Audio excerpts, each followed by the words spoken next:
India mi ke channel Banwan Rak Kubor Baman Lagasni.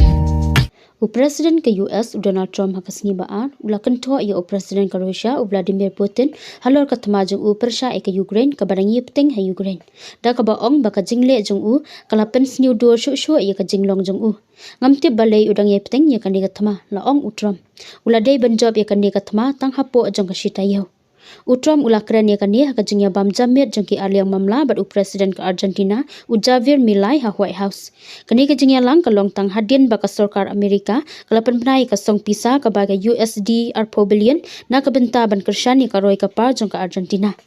kani ka jingkan to ka long haswa jong ka jingya kan du bala bu po jong Trump bat Presiden ka Ukraine Volodymyr Zelensky ha White House ka ban long ka sngi to ding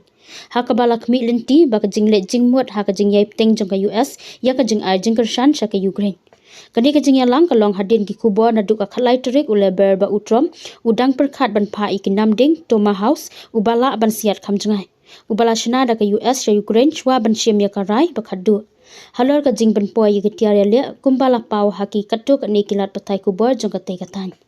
ngala ban ha ban yakren bat ka Russia ban kren hok ya phi shaphang kinam ding Toma House ong uni unong yalam jong ka US hakinong to kubar hakasngi ublei hakaling swing Air Force 1 kat ba udang le cha West Asia ula ban rap ba usapha ikite kinam ding Toma House baklan bor lada ka jingya kan ak ka Ukraine kam sham lakut kumbala thmu